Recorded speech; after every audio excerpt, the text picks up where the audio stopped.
I don't know where to begin. So much has happened since my last post. I feel like I'm in a never-ending nightmare. I can't wake up from this hell. There's no way out. I've tried everything. I'm currently typing this on my phone in an abandoned police station, and I'm not alone. You're all probably very confused. So again, I will start where I last left off. The last thing I said in my update was that I was in a car with my sister. We drove for what felt like forever. We didn't know where to go, and after a few hours we contemplated leaving the city. It was the only decision. This was no longer our home. It had been taken over by something I can't even explain. We barely spoke on the drive. I'm assuming she was in shock from what happened at the hotel. I don't blame her. I couldn't fathom it either. It was making us see what we wanted to see, but now I can't even trust my own eyes. Because what me and my sister want to see is basically impossible at this point. We drove until we ended up at a roadblock, with two squad cars parked on both sides of the road. We stopped. The chance that these cops were normal people was slim to none. Me and my sister knew what this was. They weren't letting us leave. They were trapping us. "Should I drive past them?" my sister asked. "They have guns, Alex," I replied. I wasn't about to risk that. If these things could take over an entire city, they could most likely pull a trigger. We parked for a good 10 minutes, barely talking to each other. Then, the entire time I was just thinking about what was going to happen to us. Two cops exited their vehicle and slowly walked towards us. The one on the left had short black hair. Judging from the gray scarf on his face, I assumed he was in his 40s.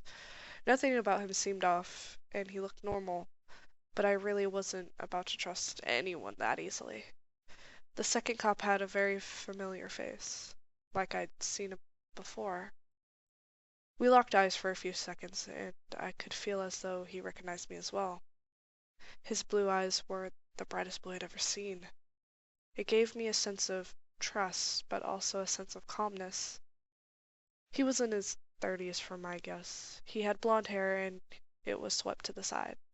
His face was shaven recently, but I could see the scruff starting to emerge. They both walked up to my sister's side and tapped on the window. Alex just stared ahead. I could tell she didn't want to roll down her window. Her hands gripped the steering wheel, and she pursed her lips. She was afraid. The dark-haired officer tapped again, and my sister broke her frozen position and rolled down the window.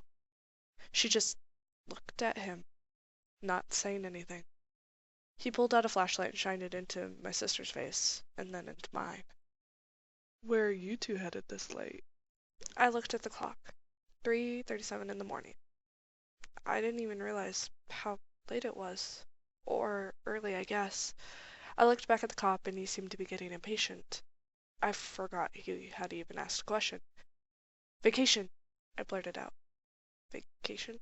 At 3 in the fucking morning?" Good cover. He chuckled and looked at the other cop. He wasn't smiling. He just looked at me.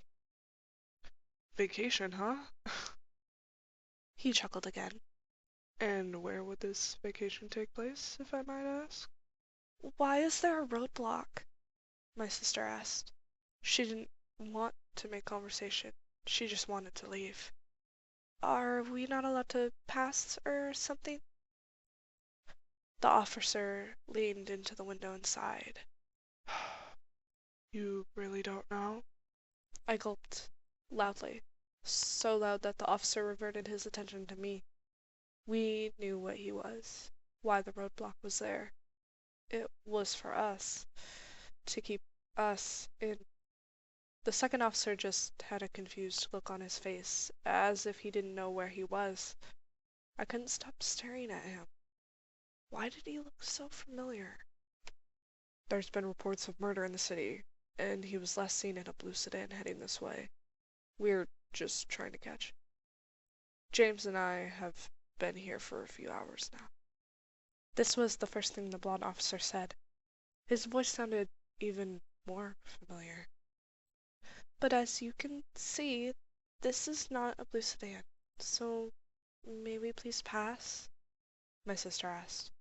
She was getting impatient. "I'm sorry, but we can't let anyone pass." The blonde officer spoke again. "Please step out of the car," James demanded. I could hear the anger in his voice. "What?" Alex and the blonde officer both asked.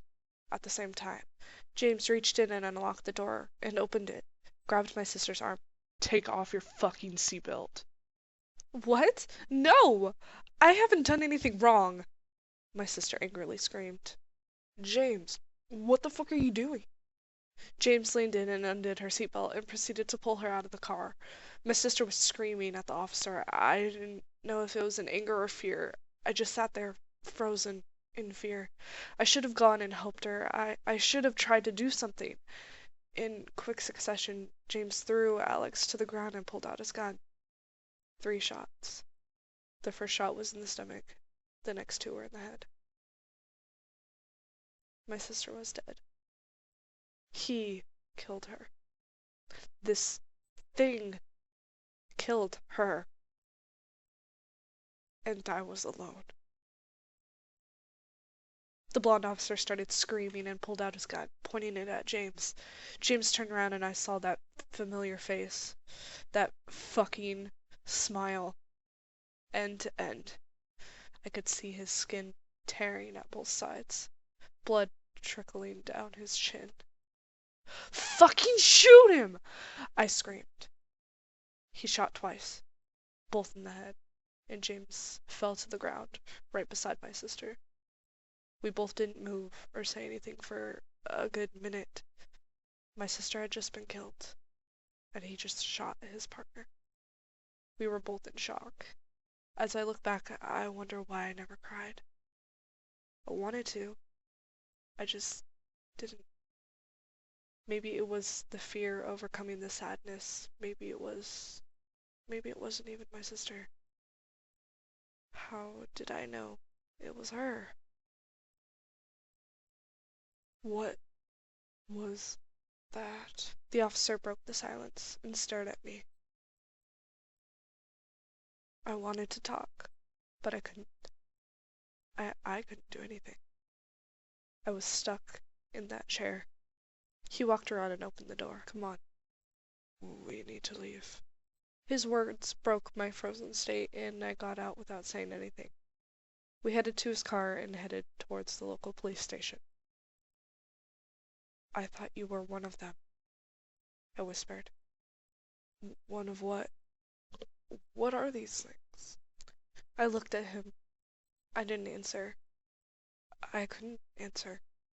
I wanted to explain the whole situation to him, but under the circumstances, I couldn't. "Was that not my partner?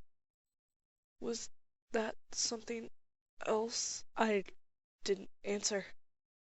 My sister had just been killed. I tried to cry. I wanted to cry, but I couldn't. He kept on asking questions, but I stayed silent. He started to sound like a blur. Everything around me was slowing down. How was I supposed to go on without my sister? How was I supposed to do this alone? His next question broke my train of thought. "Was she your sister?" I didn't reply instantly. I just kept thinking about her lifeless corpse on the ground, blood surrounding her. "Yes. I'm sorry. I should have reacted quicker." I wanted to say it wasn't his fault, but I just sat there. I didn't want to live it anymore. Not in this constant state of fear. We arrived at the police station. No cars in the parking lot, no officers in sight. "Where the fuck is everyone?" he asked. He was right. When me and my sister passed this on our way out, it was filled with cop cars. He pulled out his gun. "Stay close behind." Wait, what's your name?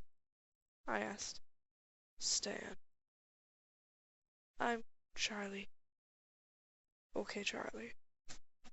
Follow me. We exited the car and headed inside the police station. There was no one in sight. I don't know what was scarier, seeing a bunch of these things impersonating the people I knew and loved, or seeing no one at all. We walked inside and instantly noticed a figure run around the corner. Stan raised his gun and turned his flashlight on. The place looked abandoned. There were papers scattered across the floor, moldy plates and cups on the desks. There was also mold on the walls again, which made me sick to my stomach. It smelled exactly like the hotel, but this time I could smell something different. I could smell perfume, a slight scent coming from somewhere in the station. What the fuck happened here? Stan asked. We heard a rustle of papers coming from the corner where we saw the shadow. Stan walked ahead and I followed close behind. We turned the corner and Stan flashed his light down the hall. It was long and narrow, but I could see a figure standing at the end.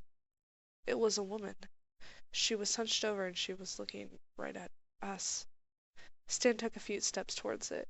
I couldn't recognize her, but Stan surely did. He dropped his gun and called out to it. Mom? It slowly walked into the room and Stan ran after it. Mom! Stan, stop! It isn't her! But I couldn't stop him. He hadn't seen what I had seen. He didn't know yet. I ran after him, but something made me stop dead in my tracks.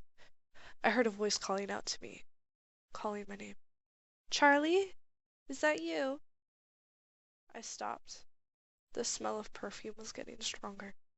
I looked to my right and was standing in front of a door that had a sign that read storage.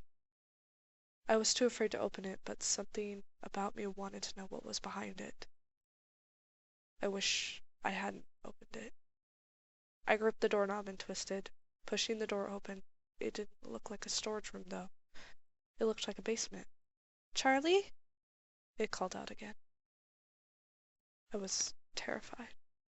Why did I open the door? What was I expecting? I made the same mistake Stan made. I pulled out my phone slowly and turned on my flashlight app. My phone was at 1%. I shined the phone down the stairs, and there was a figure sitting at the bottom of the steps. They were hunched over, head in their hands. Charlie! Come down! It kept asking me to come down. Charlie! Come down! Please? I couldn't move. I wanted to run, but I couldn't. I knew who it was. I knew what it wanted. But something was keeping me from running. My phone died, and that instant I could hear it stand up. I could no longer see, but I could hear every step it took. It took a few steps towards me, and then started to run. My sister started to run towards me.